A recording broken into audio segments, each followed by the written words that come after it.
Good day mga ka-farmer, welcome back to my YouTube channel. So update ako sa aking mga tanim na talong. So dito yung string beans ko, hindi ko pa nalagyan ng pagapang, medyo busy pa.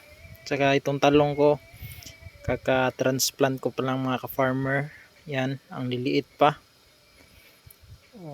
Bali ang variety pala ng aking talong is yung Fortuner at saka Calixto.